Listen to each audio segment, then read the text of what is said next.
live in the studio. And I got to say, this is truly an honor. I know we're kind of buddies, but also I've never had you on the show. Sam Tenez, live in the studio. What's going on? Dude, and you wore the cool Rage Against the Machine vintage tee. I had to. I knew when I was coming in here, I'm like, striped shirt with nothing awesome on it, or Rage Against the Machine. Yeah. I mean, I had to go with Evil Empire, you know? Dude, I remember getting that shirt when I was in 8th grade, and I felt like the coolest guy. I got that and the 311 blue alien shirt the same day. Bro. Let's just say I owned my middle school. Not to brag, but I did. For real. With that hair and those shirts, dude, you were like owning everything. It was life. Life in the 90s, you know? It was a different time. But dude, it's an honor to have you, man. And when we first started playing you, I guess it's been about 2 years ago, maybe 3. Yeah. When we first played Play With Fire. And since then, watching everything happen for you has been amazing. I don't know many artists who go gold anymore, but somehow Sam Tenez has gone gold. I love that. Thanks, man. Yeah, it's a crazy journey. I mean, that song got a life of its own, and I don't even know how it happened, to be honest. Yeah.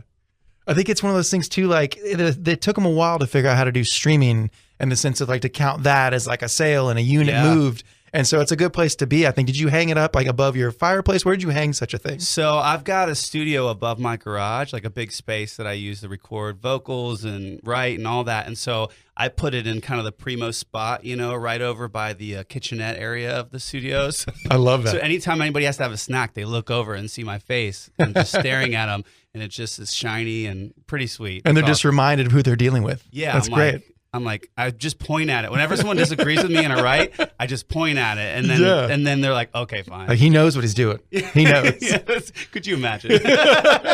Was it Pete Wentz? I remember watching Cribs years ago. Oh my gosh. And it was called the Humbling Closet. Shut up. And so the guy was like, what is that? He's like, go open that. And then he opened up the closet. It was all his platinum records. Just like, he's like, it humbles people.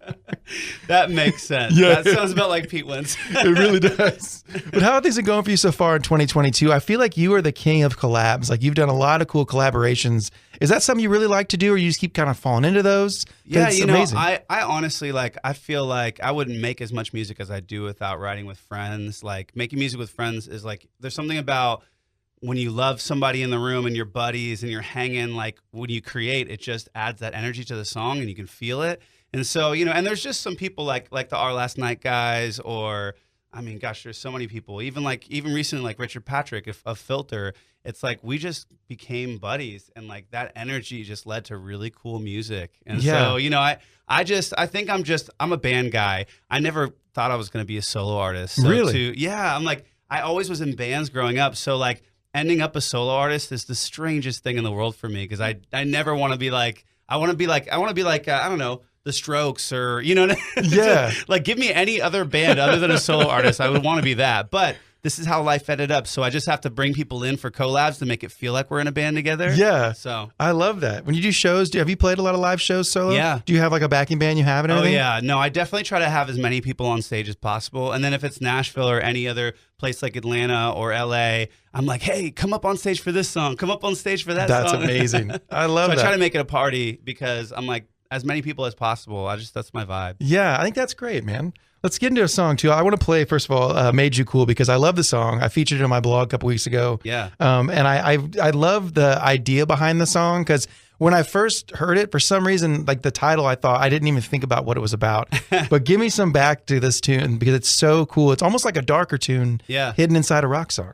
Yeah, you know, I was riding with my buddies, Ian and Mark, in LA, and you know, we were just talking about like helping people out, and just in the end of the day, getting stabbed in the back. And it was just like so rough to hear the stories, but also kind of comforting to be like, okay, I'm not the only sucker. I'm not the only person who has like done this and helped somebody out, and in the end, just totally gotten screwed. And so the song is kind of about that. And it's kind of fun because a lot of people are like, oh, that didn't happen to you. That's not a real person. You didn't write that about somebody. And I was like, oh, okay, yeah, sure. Yeah.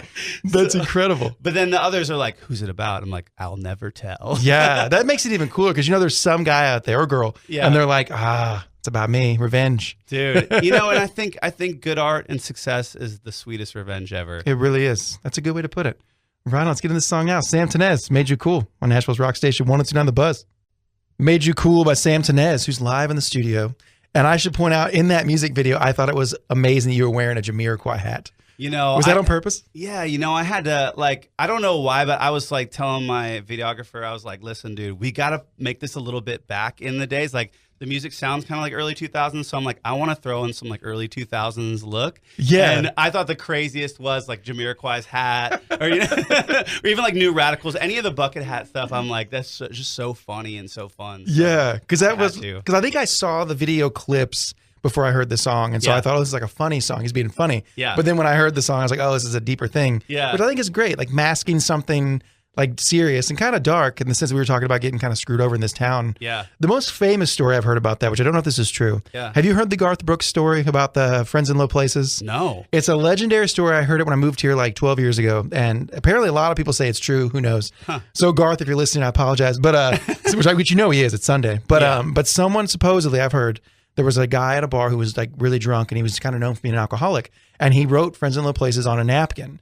And some guy who was writing songs with like, I don't know, Garth or somebody else was like, that's really good. I'll tell you what, I'll give you a shot and a beer for that song. Oh my gosh. Supposedly. So if that is the case, I think I like that song even more. That would be wild. But can you imagine being that guy if that's the case? I think he has a Made You Cool moment on his hands. I think he surely does. This song is for him. Yeah, right. 100%.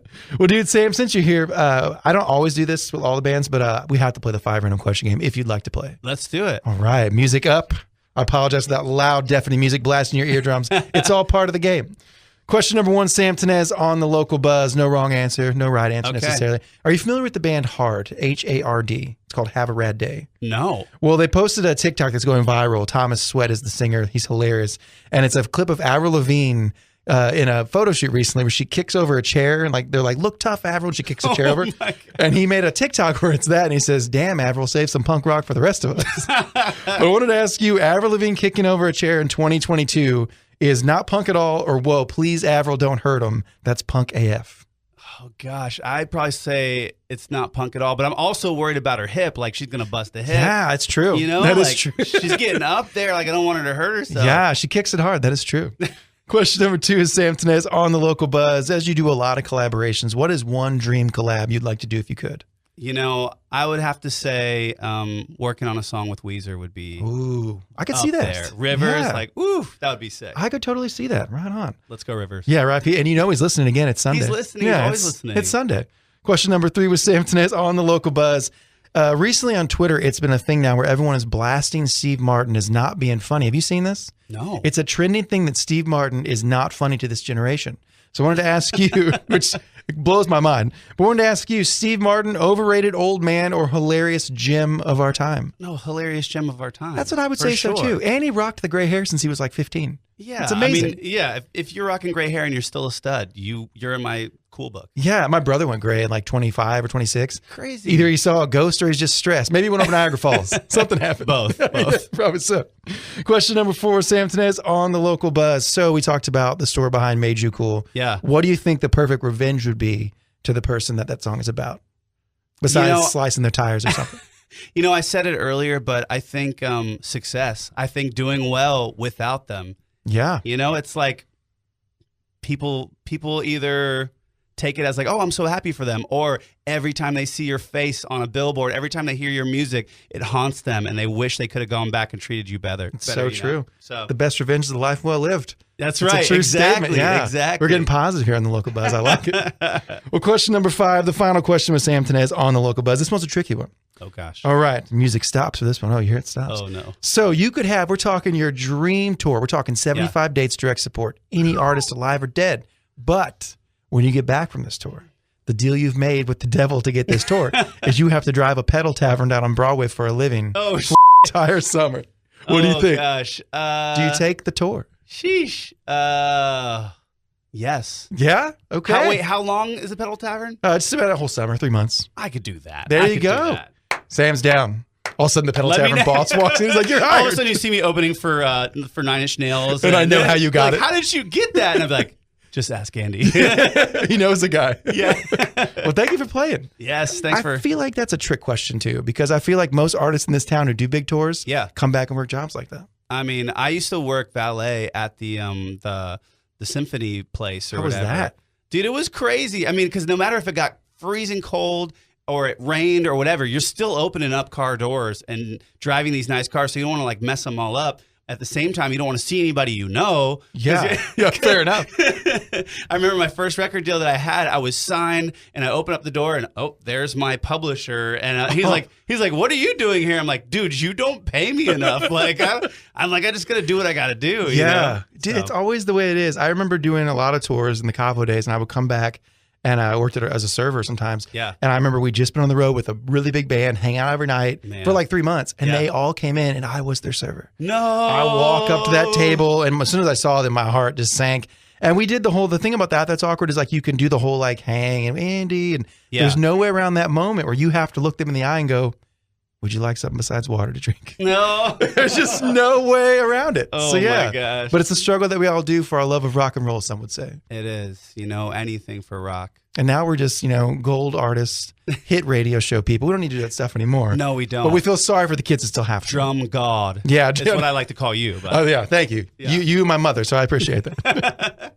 I love it. Well, Sam Tenez, so great to have you on the show, man. Open door policy for bands I like. I don't know if you heard me say that before, but no. If I invite you up here anytime, knock on that glass door, come inside, invite only, don't tell your friends. Okay, amazing. I'll be here. Rules. Let's get into one last song before we get out of here. I got to ask about Antisocial. It's a great tune. Thank you. Tell me something about this song.